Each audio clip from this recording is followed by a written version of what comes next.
Olá, tudo bom? Meu nome é Ramon Durães, é um prazer estar conversando com vocês. Você está no meu canal de Insight, onde a gente bate papo sobre software, inovação, startups e como é que a gente evolui, né, nesse grande universo de aplicações. Então, o bate-papo de hoje eu vou falar sobre quanto custa um bug no seu software. Você já parou para pensar ou para calcular quanto custa esse bug ao longo do ciclo de desenvolvimento da sua aplicação?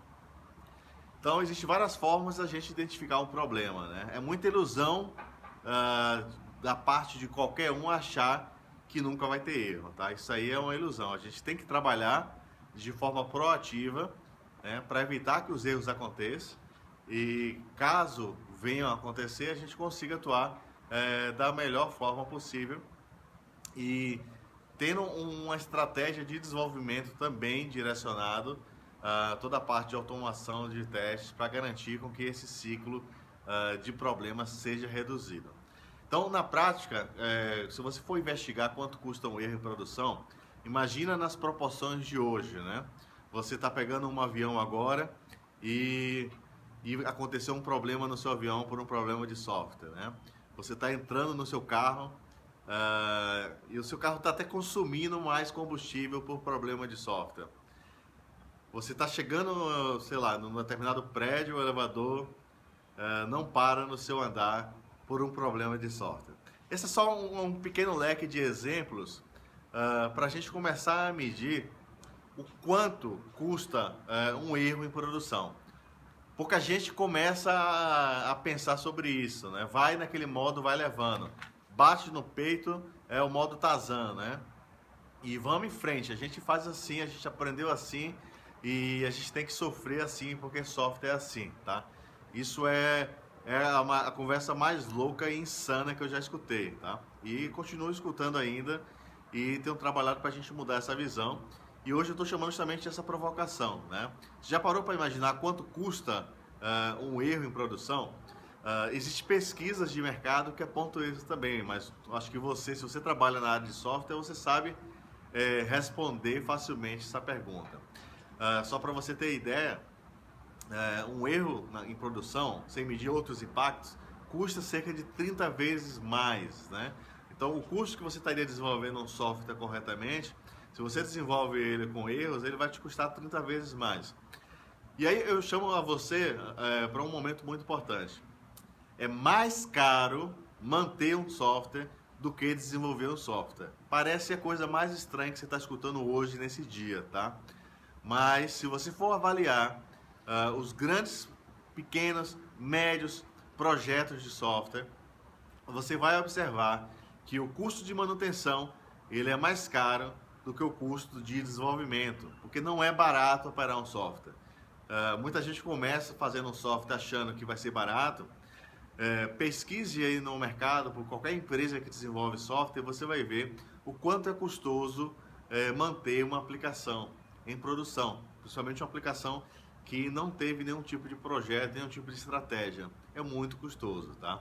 Então, manter um software com problema em produção chega a valores incalculáveis, a depender do tipo de produto que você está entregando, né? Então, imagina, eu tenho um cliente que trabalha numa fábrica. Imagina parar a produção por um simples problema de software, né? Um loop mal implementado, que vai afetar uma performance, que vai atrasar uma fila de processamento. Imagina toda a cadeia de valor que depende daquele produto sair daquela fábrica, vai parar. Tem os fornecedores, tem a equipe comercial, tem todo mundo envolvido por causa de um simples if, um simples loop num projetinho de software. Então, o custo de um problema, ele vai muito mais além. O software faz parte do dia a dia das empresas, tá? Então, está no momento a gente levar isso muito a sério, porque tecnologia faz parte do dia a dia das empresas.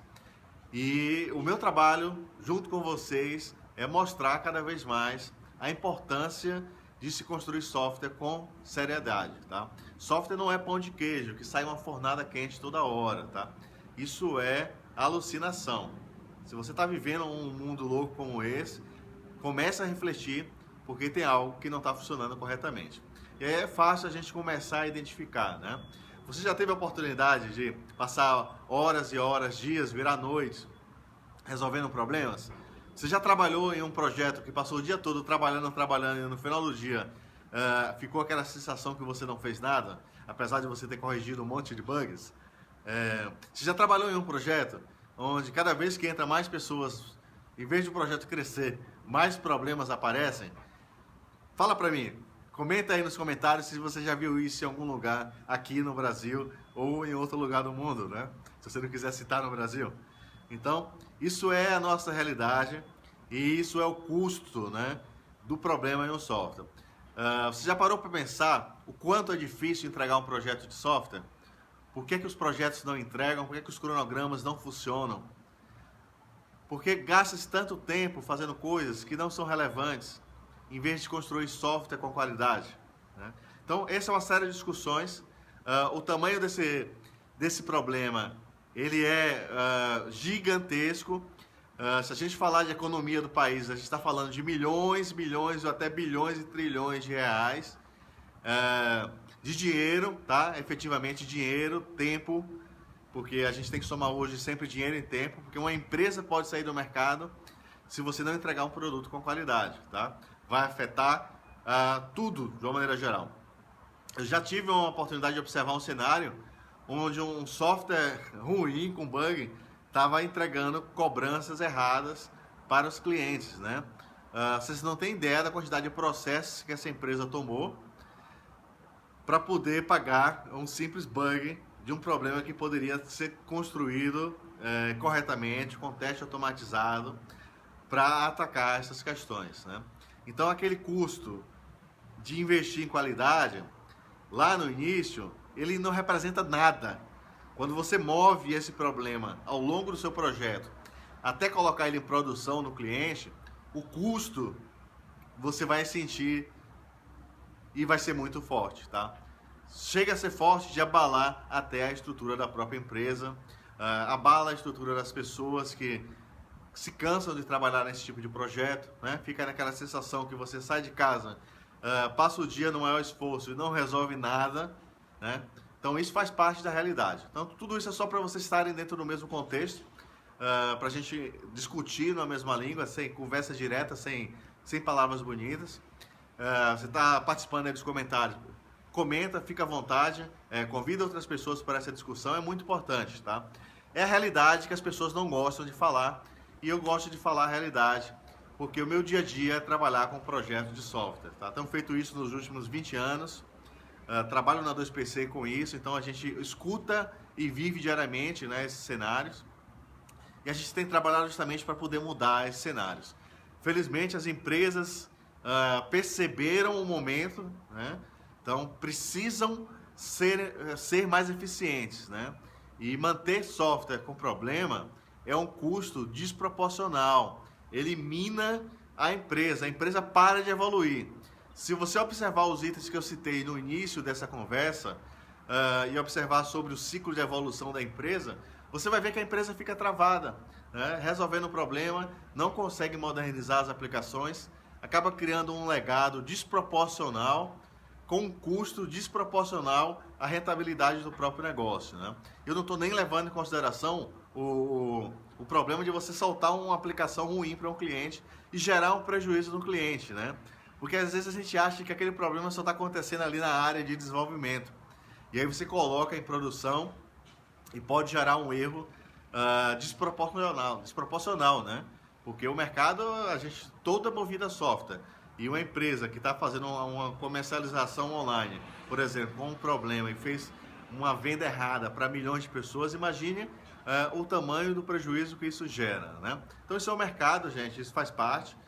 Fazer software é uma coisa maravilhosa, só que a gente tem que analisar que hoje a gente tem ferramentas, a gente tem estratégias para fazer diferente, tá? Nada justifica começar um projeto novo fazendo do mesmo jeito que se aprendeu há 30 anos atrás, né? Então fica essa reflexão aí. Quando a gente fala de ferramentas, eu gosto muito de apontar que são aceleradores para apoiar uma estratégia, tá? Ferramenta por ferramenta não muda nada. O que muda é a mudança cultural. O conceito de qualidade tem que estar na cabeça de todos, só assim a gente vai conseguir atacar um problema ponta a ponta, porque ele vai desde o momento da concepção, né, do entendimento do valor de negócio, até o momento da entrega desse valor de negócio. Porque eu diria que é um problema que passa por todas as mãos e todo mundo finge que tá legal, né? Vamos soltar logo e vamos para frente. E aí, quando alguém falar isso para você, vamos soltar logo, significa o seguinte, tá? Não comenta com ninguém. Não vamos mexer mais nunca nisso. Deixa para outro resolver.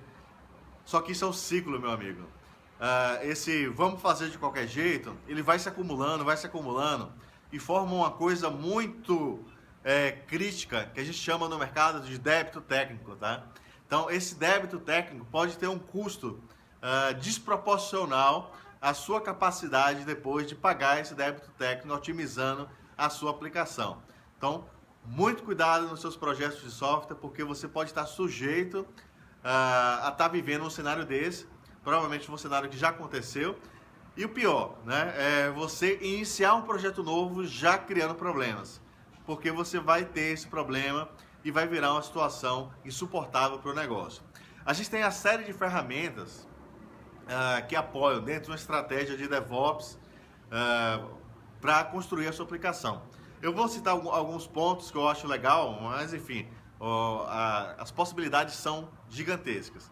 Mas ferramentas como, por exemplo, um Code Analysis, eu acho uma ferramenta muito legal para você começar a validar alguns padrões. O ciclo de problema ele vai desde o momento do entendimento do valor do negócio, como eu falei para vocês. Então, desde o planejamento, se você estiver usando a plataforma de DevOps da Microsoft, você vai usar um Scrum, por exemplo, para construir uma história de qualidade, né? Que é uma história que represente o valor de negócio, que tenha a visão do cliente. Baseado nisso, você vai definir os seus critérios de aceitação na sua história, vai cadastrar tudo isso como um requisito, a gente chama de work item, dentro da plataforma de DevOps. E aí vai permitir você fazer o início do planejamento do seu projeto. Eu estava falando do Code Analysis, que é uma ferramenta fantástica para definir padronização do código, a identificação de falhas de segurança. A gente tem ferramentas como o Code Clone para identificar uma coisa muito louca, que é código-fonte duplicado. O louco que falar para você que produtividade é copiar código, né, quebra o teclado na cabeça dele, né? Isso não é reuso, tá? Reuso é outra coisa. As pessoas não aplicam reuso nas aplicações. Lembra aquela aula de orientação a objeto que alguém faltou na faculdade porque era chata? Então, ela está fazendo falta hoje no mercado, tá? As pessoas não desenvolvem aplicando conceitos de orientação a objeto. Então, os projetos avaliados, eles têm baixo reuso. E aí, quando você vai olhar qual é o reuso, é código-fonte duplicado em tudo quanto é canto. Então, com a ferramenta de Code Cloning, a gente identifica esse código-fonte duplicado e nos permite atacar. Aí já é para atacar o problema.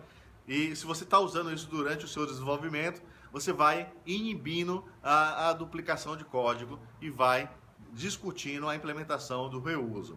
Para você garantir mais ainda, você pode, por exemplo, desenhar um diagrama da sua arquitetura da aplicação, já prevendo todas as camadas, como vai ser a responsabilidade de cada uma, né? Aí a gente tem que entender um pouquinho mais a fundo também conceitos como o DDD, né? Eu acho que definir responsabilidade é fundamental para você separar o seu negócio e evitar um negócio multitudo, né? 1000 coisas. Quando você cria uma regra de negócio 1000 coisas, você está criando 1000 problemas ali dentro. E na verdade é um problema de decomposição, de entender a melhor definição do problema a ser resolvido naquela funcionalidade, né? Às vezes você está chegando a uma coisa muito grande e é um conjunto de pequenas funcionalidades para estar atacando aquela questão, né? Então tudo isso bate muito forte também com o conceito de DDD. E aí, eu falando da ferramenta de Code Clone, é uma ferramenta fundamental, né, para acabar com esse Ctrl-C, Ctrl-V. Marca uma hashtag aí, desapega, né? Negócio de Ctrl-C, Ctrl-V em tela, em código. Isso é loucura, tá? Você está criando uma coisa que você não vai conseguir resolver nunca mais na sua vida, tá? Então, a gente também tem ferramentas que a gente consegue analisar quantas linhas de código nós temos implementados em um método. Isso é fundamental para você começar a atacar o problema da qualidade. Não acha que a qualidade é só fazer teste, não. Qualidade é fazer código limpo, tá? É fazer código com responsabilidade também. Então, quando você começa a identificar o tamanho de linhas, se você tem um método lá com mais de 5.000 linhas, cara, vai embora, porque você está fazendo um Frankenstein, você não está fazendo um software, né? Então, o Code Métrico, ele vai te ajudar a identificar determinados critérios, até níveis de profundidade que você está usando em herança em uma classe que vai comprometer um risco de uma implementação, né? Então, isso é um trabalho proativo, é o conceito de qualidade contínua que você tem que implementar para evoluir o desenvolvimento do software. A correção tem problema? Tem. Então, esses passos que eu estou conversando com vocês são caminhos para criar uma correção. Você vai trabalhar de forma proativa para que os bugs eles já sejam prevenidos ainda na origem. Isso é o custo mais barato que você tem no seu software, porque você acaba com uma coisa muito grande, que chama-se retrabalho. Diga não ao retrabalho. Retrabalho é que mata todo o processo, retrabalho é que mata a sua produtividade. E aí, falando de ferramentas, eu posso então desenhar a minha arquitetura, validar esse processo de arquitetura no serviço de build. Então você acaba com aquele negócio de alguém fazer um código num lugar que não tem nada a ver e chamando uma classe que ele não deveria estar chamando, né? Ele estaria violando a sua arquitetura. A gente consegue identificar isso. Então, assim, a gente consegue usar a tecnologia para impedir, ainda no momento que ele está subindo o código, impedir que esse possível causa de erro aconteça, tá? E aí o processo, ele avança bastante. A gente tem ferramentas de análise de performance. Bugs, gente, não é só uma regra que não funciona, é uma regra também que não funciona com determinada eficiência, tá? Então, a gente tem que entender que no nosso ciclo de desenvolvimento, os bugs também estão relacionados à performance, tá? Então, se você tem uma aplicação, eu tenho clientes que fazem comercialização online, né? Imagina que o tempo que você clica no botão e tem um determinado processamento é diretamente ligado com a venda. Ou seja, se você faz uma aplicação online que é lenta, o que é que acontece?